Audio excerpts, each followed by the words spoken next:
وقالوا للآخر، دوسرے کو کہا کہ اب چلو بھائی اپنے بھائی کے نقش قدم پر چلو، تم بھی جان بخشی چاہتے ہو؟ وہ ایمان والا تھا، اس نے کہا کہ میں اللہ کے علاوہ کسی اور کے نام پر ایک مکھی شربت کی ایک گھونٹ بھی نہیں پیوں گا، حلیم کا ایک چمچ بھی نہیں لوں گا،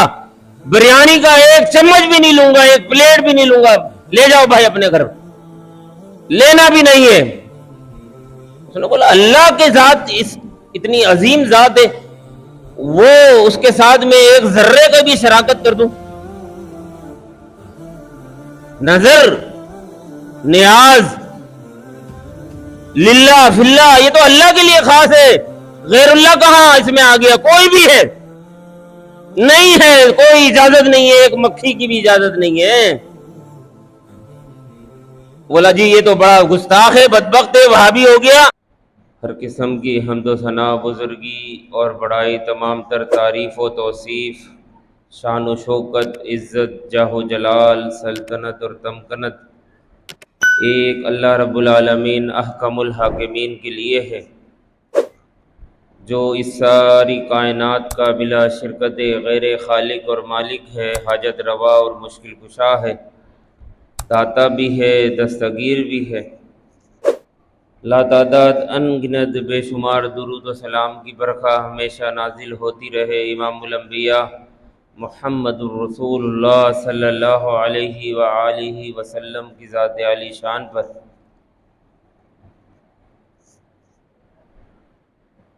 اللہ کی توفیق سے، اس کی عنایت سے مسلسل کچھ عنوانات کے تحت احادیث اور قرآن مجید کی آیات کا مطالعہ رہتا ہے۔ کچھ ماہ قبل ان آیات اور احادیث کا زیادہ تر احادیث اس میں شامل تھیں کہ اللہ کے رسول نے جن اعمال کو، انسان کے جن معاملات کو پسند نہیں فرمایا، اور اس ناپسندیدگی کا اظہار یہ کہہ کر فرمایا کہ لیس منا، لیس منی، کہ اس عمل کا کرنے والے کا ہم سے کوئی تعلق نہیں۔ مقصد یہ تھا کہ ہمیں وہ اعمال کا پتہ چل جائے، ان اعمال کا جو اللہ کے رسول کو، اللہ کو پسند نہیں، برے اعمال ہیں، غلط اعمال ہیں۔ پھر اس کے بعد اللہ کی توفیق سے ان آیات اور ان احادیث کا مطالعہ کر رہا ہوں جس میں اللہ اور اس کے رسول کی لعنت کا ذکر ہوا، یعنی کہ وہ اعمال جن کے کرنے سے بندہ اللہ اور اس کے رسول اور اس کے فرشتوں اور تمام مسلمانوں کی لعنت کا مستحق بن جاتا ہے۔ اور جب کوئی شخص لعنت کا مستحق بنتا ہے تو اس کا مطلب یہ ہے کہ وہ اللہ کی رحمت سے محروم ہو گیا۔ اللہ کی رحمت سے جب محروم ہو گیا تو دنیا میں بھی وہ ناکام و نامراد ہے، آخرت تو ہے ہی تباہ و برباد۔ ایسا نہیں ہو سکتا کہ اللہ اور اس کے رسول کی اور اس کے فرشتوں کی اور جمیع مسلمانوں کی لعنت ہو اس اعمال پر، وہ کرنے والا شخص وہ کامیاب ہو جائے۔ ایسا نہیں ہو سکتا، ایسا نہیں ہو سکتا۔ تو بے شمار ایسے اعمال ہیں، بے شمار ایسے اعمال ہیں انسان کے جن پر وعید یہ آئی ہے کہ یہ لعنتی عمل ہے۔ تو اس قرآن مجید کی اس آیت کریمہ جو میں نے آپ کے سامنے رکھی ہے، تو اس آیت کریمہ میں اللہ رب العالمین نے 3 اعمال کا ذکر فرمایا ہے۔ سورہ رعد کی آیت نمبر یہ 3 ہے غالباً۔ اس میں اللہ نے فرمایا کہ والذین ینقضون عہد اللہ من بعد میثاقہ، کہ جو لوگ اللہ کا عہد توڑ دیتے ہیں اس کا باندھنے کے بعد، یہ ایک عمل ہے، عہد کو توڑ دینا، وعدوں کو توڑ دینا، ایفا نہ کرنا، وعدہ کر کے اس سے مکر جانا،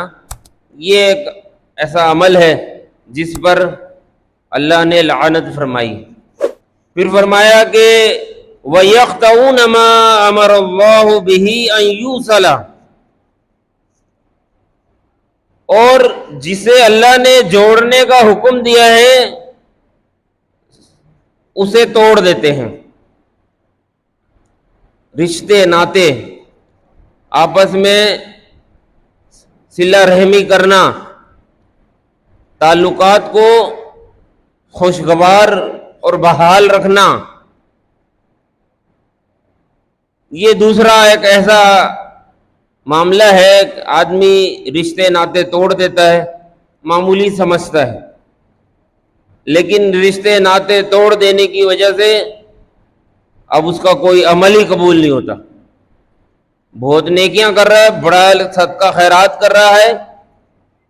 بڑے لوگوں کے ساتھ بڑے اخلاق سے مل رہا ہے، محلے کے اندر بھائی واہ حضرت حاجی صاحب کی تو دھوم مچی ہوئی ہے، بڑا نام ہے، لیکن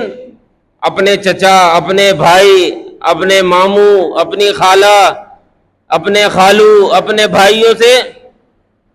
کوئی تعلق نہیں ہے، رشتے ٹوٹے ہوئے ہیں، نہ شادی بیاہوں میں آنا جانا ہے۔ مطلب یہ ہے کہ رشتوں ناتوں کو توڑ رہے ہیں وہ، اور کوئی ان کو احساس نہیں ہے، ملال نہیں ہے، تو پھر بھلے کتنے ہی اچھے وہ ہوں لوگوں کی نگاہ میں، لیکن اللہ کی لعنت مسلسل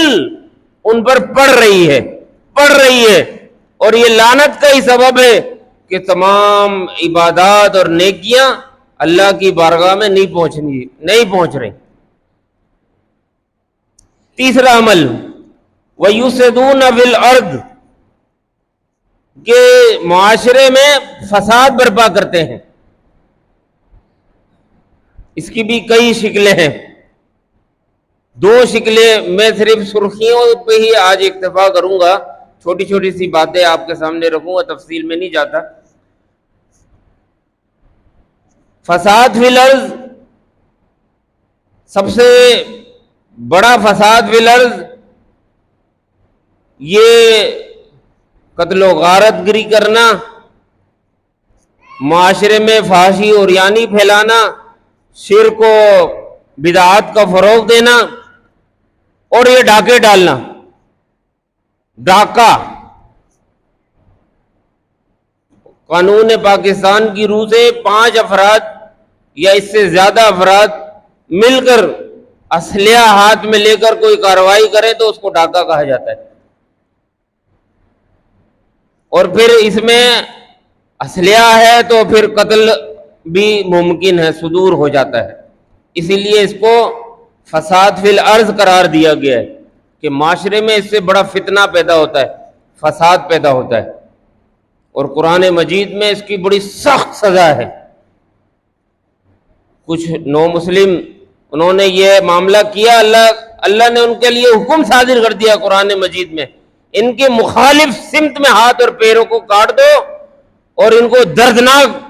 تکلیف سے دوچار کرو اور ہلاک کر دو۔ آنکھوں میں اللہ کے رسول نے لوہے کی سلائیاں ان کو پروئی دیں، اس قدر اذیت کبھی کسی کو نہیں دی گئی، لیکن فساد فی الارض ایک ایسا جرم ہے۔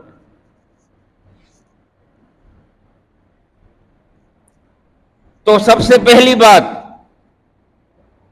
کہ اللہ رب العالمین نے جو ہم سے عہد لیا ہے اس کی پاسداری کرنی ہے۔ ہم جانتے ہیں، بار بار سنتے رہتے ہیں کہ اللہ رب العالمین نے عالم ارواح میں جہاں ہماری روحوں کو سیدنا آدم علیہ السلام کی پشت سے اللہ نے پیدا فرمایا تھا، تا قیامت جتنے لوگ اس دنیا میں آنے سب سے اللہ نے یک وقت سب کو پیدا کیا اور سب کی روحوں سے ایک عہد لیا جسے عہد الست کہتے ہیں، قول الست کہتے ہیں۔ جہاں ہم نے اقرار کیا تھا اپنے پروردگار سے، اللہ نے سوال کیا تھا کہ کیا یہ بتاؤ کہ الستُ بربکم، کیا میں تمہارا رب نہیں ہوں؟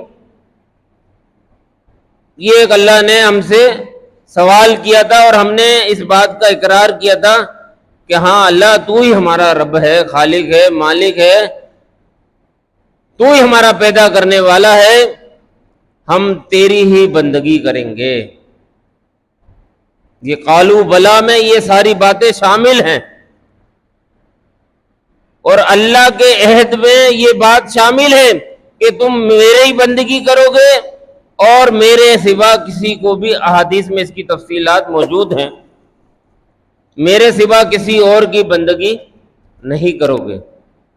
ہم نے اپنے پروردگار سے وعدہ کیا، قرآن مجید میں اس وعدے کو اللہ نے بتلایا کہ بھائی تم یہ وعدہ کر کے آئے ہو ہمارے ساتھ، لہذا اب زندگی اس کے مطابق گزارنا، وعدہ خلافی نہیں مت کرنا۔ اور لوگ جو ہے وہ اپنے اس وعدے سے منکر ہیں، اکثریت۔ اللہ سے جو وعدہ کیا ہے کہ اللہ تو ہی ہمارا خالق ہے، تو ہی ہمارا مالک اور حاجت روا ہے، تیری ہی ہم بندگی کریں گے، تیرے لیے نظر و نیاز ہے، تیرے لیے ہی ان صلاتی و نسکی و محیایا و مماتی للہ رب العالمین، یہ عقیدہ رکھتے ہیں، جانور کے اوپر قربان چھری پھیرتے ہوئے یہ دعا بھی پڑھتے ہیں، لیکن ساتھ میں ایک ڈنڈی مارتے ہیں، اللہ تو ہے ہی لیکن تیرے بندے بھی تو کچھ ہیں۔ بس یہی ایک ساری خرابی ہے، اللہ کے ساتھ کسی کی شراکت نہیں ہے، اللہ خالق اور مالک ہے، تنہا ہے، یکتا ہے، اس کی خالقیت میں، اس کی ربوبیت میں، اس کی الوہیت میں، اس کے قدرتوں میں، اس کی طاقتوں میں نہ کسی نبی کی کوئی شراکت ہے، نہ کسی ولی کی، نہ کسی امام کی، نہ کسی کتب کی، نہ کسی ابدال کی، نہ کسی درخت کی، نہ کسی شجر کی، نہ کسی حجر کی، نہ کوئی نظریہ ایسا بن سکتا ہے، نہ کوئی ایسی تھیوری پیش ہو سکتی ہے، کوئی بھی اللہ کی خالقیت میں، اللہ کی ربوبیت میں ذرے کا بھی پارٹنر نہیں ہے، ساجی نہیں ہے، اس کو اللہ نے کچھ بھی نہیں دیا۔ آپ کہیں کہ اللہ نے اپنے بندوں کو تو نوازا ہے نا، آخر یہ بھی تو پہنچے ہوئے ہیں اللہ کے رسول، اللہ کے رسول سے بڑھ کر کون ہے؟ ہم ان کو شریک بنا لیتے ہیں۔ سیدنا علی رضی اللہ تعالیٰ عنہ، علی مشکل کشا، جس نے یہ جملہ بولا اور اس عقیدے کے ساتھ بولا کہ علی بہت کچھ کرنے والے ہیں، اس نے اسی وقت اپنے اس عہد سے روگردانی کری کہ اللہ کو جو وعدہ کیا تھا کہ اللہ تو ہمارا رب ہے، اس نے اسی وقت اپنے عہد کو توڑ دیا، اور اسی دن سے اس پر اللہ کی لعنت آ گئی۔ اب وہ دنیا میں بھلے کامیاب ہے، بظاہر وہ بڑا خوش و خرم ہے، لیکن اللہ کی بارگاہ میں وہ لعنتی۔ ہم سمجھتے ہیں کہ یہ صرف کتابی باتیں ہیں، ایسا نہیں ہے۔ حدیث میں آتا ہے، رسول اللہ صلی اللہ علیہ وسلم نے فرمایا کہ ایک مکھی آدمی کو برباد کر گئی۔ ایک مکھی کا معاملہ کیا ہوا؟ دو آدمی کسی سفر میں تھے، زیادہ راہ کوئی نہیں تھا، سامان کوئی نہیں رہا، رستے میں ایک درگاہ آ گئی، کوئی قبیلہ آ گیا جہاں بت تھا یا کوئی درگاہ تھی، انہوں نے کہا بھائی پکڑ لو اس کو، بندوں کو پکڑ لیا اور کہا بھائی اب ہمارے ادھر آ گئے ہو، اب ادھر درگاہ ہے، یہاں پر بت ہے، اس کو چڑھاوا چڑھا کے جانا ہے، اس کے بغیر نہیں جا سکتے۔ بولے وہ مسافر ہیں ہمارے پاس ویسے کھانے پینے کو نہیں ہے، تم بولو یہاں پہ چڑھاوا چڑھائے، کچھ ہے ہی نہیں۔ تو وہاں کے مجاوروں نے یہ فیصلہ کیا کہ بھئی ہمارا تو اصول ہے، جانے نہیں دیں گے، چلو مکھیاں یہاں فضا میں اڑ رہی ہیں، مکھی کو پکڑو اور اسی کو غیر اللہ کے نام پر چڑھا دو۔ لوگ چادریں چڑھاتے ہیں غیر اللہ کے نام پر، جا کے دیگے چڑھاتے ہیں، بولتے ہیں بڑا نیک کام کر رہے ہیں۔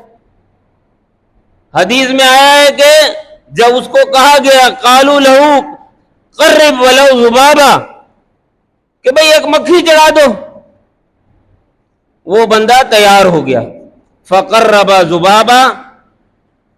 فخلوا سبیلہ فدخل النار۔ رسول اللہ صلی اللہ علیہ وسلم نے فرمایا کہ اس نے مکھی پکڑی، فضا میں بہت تھی مکھیاں، اور کہا کہ بھئی یہ مکھی اس بابا کے صدقے، اس کے نام آج۔ بولا کیا یار چھوٹا سا مسئلہ ہے یار، ایک شربت پی لیں، گرمی لگ رہی ہے اتنی، پانی سے مر رہے ہیں پیاس سے، یار یہ حلیم آ گئی، اتنی بہترین بریانی آ گئی، چلو ایک دو نوالی کھا لو، پڑوس نے بھیجی ہے، بس یہ آپ اس کو آسان نہیں سمجھے۔ وہ جو شربت کی ایک گھونٹ پی ہے فدخل النار، جہنم میں چلے جائیں گے آپ۔ جو حسین کی سبیل بنی، جو غیر اللہ کی نظر و نیاز بنی، اور آپ نے حلیم بھی کھا لی، بریانی بھی ڈکار لی، ارے جی یہ تو اللہ کا رزق ہے، یہ رزق کی ناقدری، مولانا صاحب اپنے گھر جا کے بیٹھو، تو پھر ٹھیک ہے اپنے من میں جو آتا ہے کرتے رہیں، ایک دن تو پتہ چل جائے گا۔ رسول اللہ صلی اللہ علیہ وسلم کے فرامین پر ہمارا ایمان ہے۔ رسول اللہ صلی اللہ علیہ وسلم نے فرمایا فخلوا سبیلہ، اس کو جانے دیا کہ بھائی اس نے مکھی چڑھا دی، ہمارا چڑھاوا پورا ہو گیا، چلو مکھی صحیح، کچھ ہے ہی نہیں، فخلوا سبیلہ، بولا جاؤ جاؤ ٹھیک ہے۔ رسول اللہ صلی اللہ علیہ وسلم نے فرمایا فدخل النار، یہ وہاں سے تو چلا گیا لیکن اللہ کی بارگاہ میں جہنم کے گھڑے میں گر گیا، بس اب ہمیشہ جہنم میں رہے گا، الا یہ کہ توبہ نہ ہو جائے، اللہ سے معافی نہ مانگ لے اپنے اعمال کی مرنے سے پہلے تک۔ وقالوا للآخر، دوسرے کو کہا کہ اب چلو بھائی اپنے بھائی کے نقش قدم پر چلو، تم بھی جان بخشی چاہتے ہو۔ وہ ایمان والا تھا، اس نے کہا کہ میں اللہ کے علاوہ کسی اور کے نام پر ایک مکھی شربت کی ایک گھونٹ بھی نہیں پیوں گا، حلیم کی ایک چمچ بھی نہیں لوں گا، بریانی کا ایک چمچ بھی نہیں لوں گا، ایک پلیٹ بھی نہیں لوں گا، لے جاؤ بھائی اپنے گھر، لینا بھی نہیں ہے۔ اس نے بولا اللہ کے ذات اتنی عظیم ذات ہے، وہ اس کے ساتھ میں ایک ذرے کا بھی شراکت کر دوں، نظر نیاز للہ فی اللہ، یہ تو اللہ کے لیے خاص ہے، غیر اللہ کہاں اس میں آ گیا؟ کوئی بھی ہے نہیں ہے، کوئی اجازت نہیں ہے، ایک مکھی کی بھی اجازت نہیں ہے۔ بولا جی یہ تو بڑا گستاخ ہے، بدبخت ہے، وہابی ہو گیا۔ فَضَرَبُوا عُنُقَهُ، اللہ کے رسول نے فرمایا اس کی گردن مار دی گئی، قتل ہو گیا بیچارہ۔ لیکن رسول اللہ صلی اللہ علیہ وسلم نے کیا اس کے لیے خوشخبری اور بشارت سنائی؟ فَدَخَلَ الْجَنَّةَ، یہ ہم نے اللہ سے عہد کیا ہے، اللہ تو ہی ہمارا رب ہے، ہم ایاک نعبد و ایاک نستعین دن میں 5 مرتبہ فرض نمازوں میں کم از کم یہ اللہ سے اپنے عہد کی تجدید کر رہے ہیں، پھر یہ عمل کس بات کے جو ہم کر رہے ہیں؟ عذر لنگ تراشا ہوا ہے۔ قرآن مجید نے ان ساری چیزوں کو پکڑ پکڑ کے نا بیان کر دیا، ایک ایک چیز کو۔ آدمی کہتا ہے کہ یار یہ ہمارے یہ جو بزرگ ہیں نا، یہ انبیاء، یہ اولیاء، یہ اتقاء، پیران پیر، یہ صلحاء، یہ بڑے بڑے جو پہنچے ہوئے کرنی والے، آپ کیا سمجھو یار، یہ تو کرنی والے تھے، یہ اللہ کے بڑے قریب تھے اور آج بھی ہیں، لہذا ہماری ان تک پہنچ رہی ہے اور ان کی اللہ کے قریب ہے تو پہنچ رہی ہے۔ قرآن مجید میں ان سارے عقیدوں کو پکڑ پکڑ کے بیان کیا ہے۔ یہ نہ سمجھیں کہ اللہ نے کچھ چیز چھوڑ دیے، ایک ایک نقطے پر ہاتھ رکھ کر بتایا ہے۔ فرمایا کہ الا للہ الدین الخالص، خبردار دین جو ہے صرف اللہ کے لیے خالص ہے۔ والذین اتخذوا من دونہ اولیاء، جو لوگ اللہ کے سوا کسی اور سے مدد کا مطالبہ کرتے ہیں، کسی اور کو اپنا حاجت روا مشکل کشا سمجھتے ہیں، شریک سمجھتے ہیں، تو ان سے سوال کرتے ہیں لوگ، تو وہ کیا کہتے ہیں؟ یہ بھئی یہ کیوں کر رہے ہیں؟ ما نعبدہم الا لیقربونا الی اللہ زلفا، ہم ان کی عبادت تو نہیں کرتے ہیں، اللہ ہی ہے سب سے بڑا، اللہ اللہ اللہ اللہ ہی ہے۔ نہیں تو آپ کو غلط فہمی ہوئی ہے، ہم تو اللہ کو ہی پکارتے ہیں۔ لیقربونا، یہ تو صرف قریب کرنے کا ذریعہ ہے، یہ اولیاء تو اتقاء، یہ تو اللہ سے قریب کرتے ہیں، یہ دلیل ہے۔ اور یہ دلیل قرآن نے ان بدعقیدہ مشرک لوگوں کی بیان کری ہے، اللہ نے بیان کری ہے۔ لیقربونا الی اللہ زلفا، یہ تو ہمارے کو اللہ سے قریب کرتے ہیں۔ تو پھر اللہ جواب دے رہا ہے کہ ان اللہ یحکم بینہم ما فی ما ہم فیہ یختلفون، اگر یہی بات ہے کہ یہ اللہ کے قریب کرنے والے ہیں تو پھر اللہ ان کے درمیان اس بات کا فیصلہ کر دے گا جس میں یہ اختلاف کرتے ہیں، شک میں پڑے ہوئے ہیں۔ نہیں جی، آپ نہیں سمجھتے۔ ان اللہ لا یہدی من ہوا کاذب کفار، فرمایا کہ اللہ تعالیٰ جو ہے جھوٹوں کو کبھی ہدایت نہیں دیتا، یہ جھوٹے ہیں، ان کے پاس دلیل کوئی نہیں، صرف ایک بس اپنی بات پہ ایک مفروضہ قائم کر لیا ہے، ایک خیالی چیز بنا لی ہے کہ جناب آپ نہیں سمجھتے، یہ تو اللہ کے پوچھے کرنے والے ہیں، پوچھے ہوئے ہیں، کوئی پوچھا ہوا نہیں ہے۔ خود اللہ کے رسول نے صحابہ کو، بعض صحابہ جب کیسر و کسرا کے اور دیگر بادشاہوں کے دربار میں گئے، وہاں دیکھا بڑا تعظیم ہے، کہ اللہ کے رسول ہم آپ کی تعظیم کرنا چاہتے ہیں، سجدہ کرنا چاہتے ہیں، جھکنا چاہتے ہیں آپ کے آگے۔ رسول اللہ صلی اللہ علیہ وسلم نے منع فرما دیا، بٹ اس کی بھی تفصیل آپ جانتے ہیں۔ بعض صحابہ نے ایک جملہ استعمال کیا کہ جو اللہ چاہے اور اللہ کا رسول چاہے۔ اللہ کے رسول نے اس جملے کے استعمال سے بھی منع کیا کہ ایسا بھی نہیں کرو کہ یہ تاثر پیدا ہو کہ اللہ اور اس کا رسول برابر ہے، یہ تاثر پیدا نہ ہو، ایسا جملہ بھی استعمال نہ کریں۔ ہاں اس فرق کے ساتھ بیان کریں کہ اللہ جو چاہے، پھر اللہ کے رسول بھی، چونکہ وہ موجود تھے جب اللہ اپنے پیغامات کو، اپنے احکامات کو رسول اللہ صلی اللہ علیہ وسلم کے ذریعے سے پائے تکمیل تک پہنچا رہے تھے، تو وہاں اس وقت اس کی گنجائش تھوڑی بہت موجود تھی، لیکن پھر بھی فرق بیان کر دیا کہ سما فرق ڈالو، یہ نہیں۔ اور آج لوگوں کی حالت یہ ہے، وہ جو مستوی تھا عرش پر خدا ہو کر اتر پڑا ہے مدینے میں مصطفیٰ ہو کر، یعنی کہ اللہ کو ہی مصطفیٰ کو ہی اللہ بنا دیا۔ ایسے ایسے بدعقیدہ لوگ موجود ہیں، بڑے فخر سے جو ہے باتیں ہوتی ہیں، اس طرح کے بہت سارے اشعار ہیں، جملے ہیں، نظریے ہیں، بڑی تفصیل ہے اس کی، ایک ایک نقطے کی ہم بات کر رہے ہیں، تو یہ بڑا نازک مسئلہ ہے، اس کو آسان نہ سمجھیں۔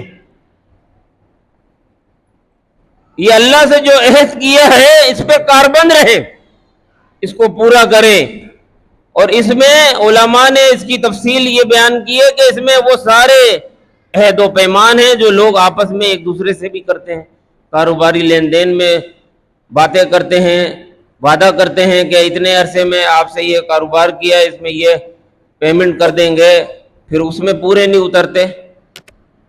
رشتے ناطے طے کرتے ہیں، پھر اس میں اختلاف ہو جاتا ہے، توڑ دیتے ہیں، تو پھر بلا وجہ ایک جواز بنانے کے لیے وہ پھر لڑکی والے لڑکے والوں میں، لڑکے والے لڑکی والوں میں عیب نکالتے ہیں، جناب یہ خرابی تھی، یہ مسئلہ تھا، اس لیے رشتہ چھوڑا ہے۔ لوگ پوچھتے ہیں بھئی آپ کا رشتہ ہوا تھا، عہد و پیمان ہو گیا تھا، زبانی کلامی بات چیت ہو گئی تھی، تحفے تحائف کا تبادلہ بھی ہو گیا تھا، پھر یہ کیا ہو گیا؟ اب جو ہے جواز تراشتے ہیں لوگ۔ بولو بھئی اللہ کو منظور نہیں تھا، بس نہیں ہوا، لیکن جواز کیوں تراش رہے ہیں؟ میری جب ایک سے بات ہوئی، بولا بھائی اگر ہم نہیں بولیں گے نا تو وہاں سے بات آ جائے گی، ہماری لڑکی میں عیب نکال دیے جائیں گے، ہمارے لڑکے میں جو ہے وہ بہت ساری برائیاں نکال دی جائیں گی، اگر ہم نے ان پہ الزام عائد نہیں کیا تو ہم پر الزام لگ جائے گا۔ ایسا خراب معاشرہ بن چکا ہے، کسی کی بھی جان اور مال اور عزت جو ہے دوسرے سے محفوظ نہیں رہی۔ تو اللہ سے جو کیا ہوا وعدہ ہے اس پر کاربند رہنا ہے، اور پھر اسی کے روشنی میں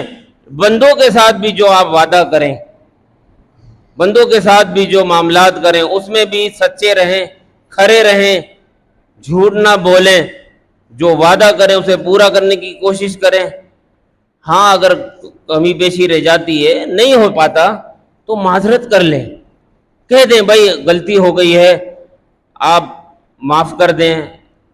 اپنی عاجزی کا اظہار کر دیں۔ سامنے والا بھی انسان ہے، اس کے